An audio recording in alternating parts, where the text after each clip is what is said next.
ગ્રામ પંચાયતોની ચૂંટણીના પડઘમ વચ્ચે ગુજરાતમાં સૌપ્રથમ પેડાગડા ગ્રામ પંચાયત સમરસ બની।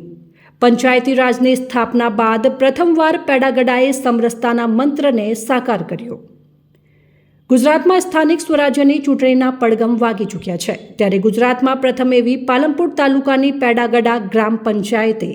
સમરસતાનો મંત્ર પચાવી જાણતા પેડાગડા ગ્રામ પંચાયતને સમરસ પંચાયત જાહેર કરી હતી।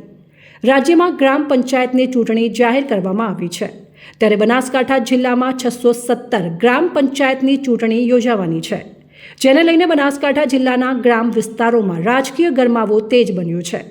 જો કે ગ્રામ પંચાયતની ચૂંટણીમાં વાદ નહીં, વિવાદ નહીં અને વિકાસ સિવાયની કોઈ વાત નહીં તેવા ઉદ્દેશ્યને ધ્યાનમાં રાખી ચૂંટણી વગર પોતાની ગ્રામ પંચાયત સમરસ ગ્રામ પંચાયત બને તેવા પ્રયત્નો ચાલી રહ્યા છે। તે દરમિયાન પાલનપુર તાલુકાના પેડાગડા ગ્રામ પંચાયતને સમરસ પંચાયત બનવા માટે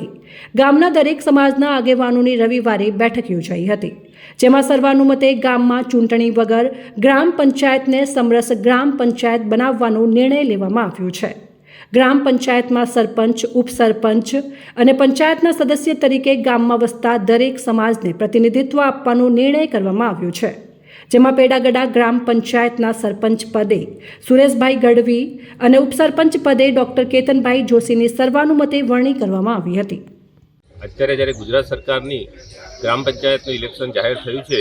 ત્યારે પેડાગડા ગામના તમામ સમાજના તમામ લોકો ભેગા થઈ અને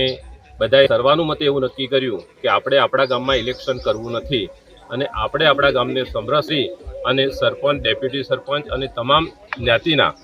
તમામ સભ્યોને, તમામ જ્ઞાતિના લોકોને સરખું પ્રતિનિધિત્વ મળે એ રીતે તમામ જ્ઞાતિના લોકો પણ વોર્ડ વાઇઝ એક સભ્ય તરીકે ચૂંટાય તેવું નક્કી કર્યું અને તેમાં તમામ જ્ઞાતિના લોકોએ ભેગા થઈ અને આજે સુરેશભાઈ ગઢવીની સરપંચ તરીકે તેમજ હું ડૉક્ટર કેતનભાઈ જોશીની મારી ડેપ્યુટી સરપંચ તરીકેની વરણી કરવામાં આવી અને તમામ જ્ઞાતિના એક સભ્ય ગ્રામ પંચાયતની અંદર આવશે। ઇલેક્શન થવાથી ગ્રામ પંચાયતમાં જે વેરઝેર અને રાગદ્વેષ ઉત્પન્ન થાય છે તે ન થાય તેવા હેતુથી અમે તમામ જ્ઞાતિના લોકોએ ભેગા થઈ અને આવું વિચારી અને આજે એનો અમલ કર્યો છે અને મારી બનાસકાંઠા જિલ્લાની નહીં, ગુજરાત રાજ્યની તમામ ગ્રામ પંચાયતના લોકોને એવી વિનંતી છે કે આવી રીતે સમરસ થાય અને ભાઈચારાની ભાવના જળવાઈ રહે તે રીતે ઇલેક્શન થાય એ જરૂરી છે।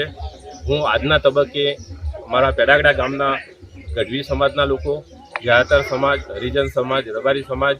બ્રાહ્મણ સમાજના તમામ લોકોનો હૃદયપૂર્વક આભાર માનું છું।